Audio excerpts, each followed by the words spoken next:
Hello दोस्तों, मैं अर्चना स्वागत करती हूँ आपका हिंदी साहित्य में। दोस्तों, सबसे पहले आपका बहुत बहुत धन्यवाद मेरे चैनल के साथ जुड़ने के लिए। अगर पहली बार जुड़े हैं तो सब्सक्राइब कर सकते हैं तथा बगल में लगी हुई घंटी को प्रेस कर सकते हैं मेरी आने वाली नई वीडियोज के नोटिफिकेशन पाने के लिए। दोस्तों, इस चैनल पर हम हिंदी साहित्य की संपूर्ण तैयारी करेंगे। जितनी भी रचनाएं हैं, विधाएं हैं, सारी विधाओं को मैं ट्रिक से बताऊंगी। उसके बाद खत्म होने के बाद क्वेश्चन आंसर मैं कराऊंगी। अभी मैं करा रही हूँ कहानियां की अगली सीरीज में है मुक्ता की कहानियां। पहली कहानी है इसका पलाश में घुघरू तथा अन्य कहानियां 1991 में, आधा कोश 1994 में, इस घर उस घर 1999 में। तो देखिए दोस्तों, हम इसको कैसे ट्रिक से पढ़ेंगे। मुक्ता इनका नाम मुक्ता कैसे पड़ा? क्योंकि ये मुक्त है, कुछ भी करने के लिए मुक्त है। वो क्या करती हैं? पलाश में घुघरू, अपना जो पैर है, पैर में पलाश को हम कैसे, पैर में घुघरू बांधकर वो कहीं भी जा सकती है, कहीं भी मूव कर सकती है। जब भी हम पलाश में घुघरू देखेंगे हमको मुक्ता ही याद आएगी। मुक्ता का नाम किस लिए मुक्त पड़ा? कि वो कुछ भी करने के लिए मुक्त है। यहाँ तक कि अपने पैरों में घुघरू तक बांधकर चलती है, फिर भी उनको कोई कुछ नहीं बोलता है। पैरों में घुघरू बांधकर वो क्या करती है? आधा कोस दूर चलती है। कितना चलती है दोस्तों? सिर्फ वो पैरों में घुघरू बांधकर आधा कोस दूर चलती है। आधा कोस दूर चलने के बाद उनका इस घर उस घर, बहुत लोगों के पास एक से ज्यादा घर होते हैं, तो जो उनका पहला घर है उससे दूसरे घर की दूरी कितना?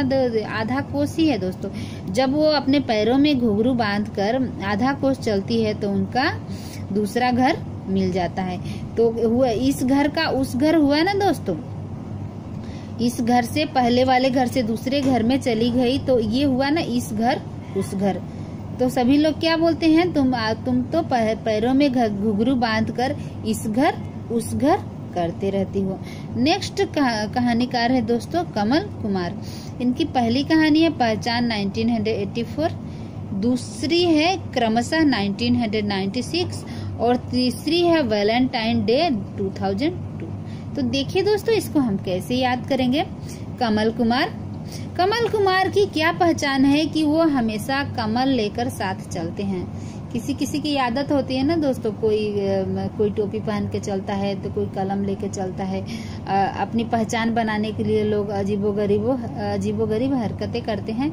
तो ये क्या करते हैं कमल कुमार? अपनी पहचान बनाने के लिए ये कमल लेकर चलते हैं। कोई पूछा कि क्यों कमल लेकर चलते हैं? तो मेरी यही पहचान है कि मैं कमल कुमार हूँ, इसलिए मैं कमल लेकर चलते हैं। और तारीख के हर दिन क्रमशः 1 तारीख को 1 कमल, 2 तारीख को 2 कमल, ऐसे कर करके ये क्रमशः कमल के साथ ही आगे बढ़ते हैं क्रमशः। ठीक है ना दोस्तों। और फिर क्या होता है?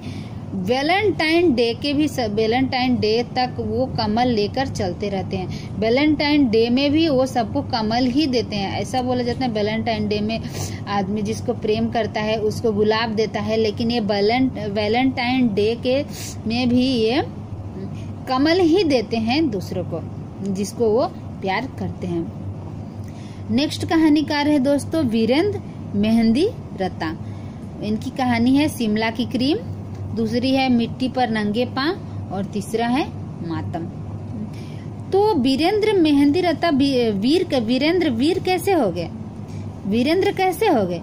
क्योंकि किसी ने पूछा वीरेंद्र मेहंदी रता आप वीरेंद्र कैसे हो गए या वीर कैसे हो गए? तो ये क्या बताते हैं? शिमला की क्रीम, मैं शिमला की आइसक्रीम खाता हूँ इसलिए मैं वीरेंद्र बन गया, वीर बन गया। और क्या करते हैं दोस्तों? वे वीर बनने के लिए क्या क्या किए? पहले तो शिमला की आइसक्रीम खाए हैं और दूसरी क्या किए हैं? मिट्टी पर नंगे पैर, और मिट्टी पर नंगे पैर चले हैं, इसलिए वो क्या बन गए? वीरेंद्र बन गए, वीर बन गए। और फिर क्या हुआ? और कैसे वीर बन गए? मातम को हम क्या समझेंगे? वंदे मातरम वो हमेशा बुलाते रहते हैं, हमेशा आवाज देते रहते हैं, इसलिए वो वीर बन गए। पहले क्या हुआ? शिमला की आइसक्रीम खाए, फिर क्या हुआ? मिट्टी पर नंगे पैर चले, और उसके बाद से वंदे मातरम बने। जब भी हम मातम देखेंगे हम वीरेंद्र मेहंदी रता को ही हम टिक करेंगे। नेक्स्ट कहानीकार है दोस्तों अशोक अग्रवाल, और उनकी कहानी है उसका खेल। कहानी जैनेंद्र कुमार की है, उसके साथ आप कंफ्यूज मत हो जाइएगा। ये उसका खेल कहानी है अशोक अग्रवाल, शंकरी गली में और हिस्सेदारी, इनकी 3 कहानियां हैं। तो देखिए दोस्तों, इसको कैसे अशोक अग्रवाल कैसे बन गए, वो आगे आगे चलते हैं, कभी भी पीछे नहीं रहते हैं। खेल खेलने में वो हमेशा आगे रहते हैं, चाहे इसका खेल हो, चाहे उसका खेल हो, चाहे कहीं भी खेल हो, हमेशा वो आगे रहते हैं। तो उसका खेल में भी वो आगे रहे और उनको कोई फर्क नहीं पड़ रहा है कि खेल कहाँ हो रहा है, हमारे गली में हो रहा है, इसके गली में हो रहा है, उसके गली में हो रहा है, हमारे देश भारत में हो रहा है या विदेश में हो रहा है, वो हमेशा आगे ही खेल रहते हैं। उसका खेल में भी वो आगे रहते हैं और शंकरी गली में जो खेल होता है उसमें भी वो आगे रहते हैं खेलने के लिए। और क्या होता है, हिस्सेदारी, हर खेलों में वो बढ़ चढ़कर हिस्सेदारी लेते हैं। तो दोस्तों, ये हुआ इन कहानियों को याद करने का सरल ट्रिक। अगर आपको, मेरा वादा है कि आप 2 से 3 बार मेरे ट्रिक को देखिए, जरूर आपको याद हो जाएगी हिंदी साहित्य की सारी कहानियाँ। यहाँ पर मैंने सारी कहानियों को खत्म कर दिया है। अगर इसके बावजूद भी कोई कहानियाँ बच जाती है तो कृपया आप कमेंट करके बताएं, मैं उन कहानियों को अभी ट्रिक बना दूंगी। आशा है दोस्तों मेरी ट्रिक आपको पसंद आई होगी। थैंक यू दोस्तों मेरी वीडियो को देखने के लिए।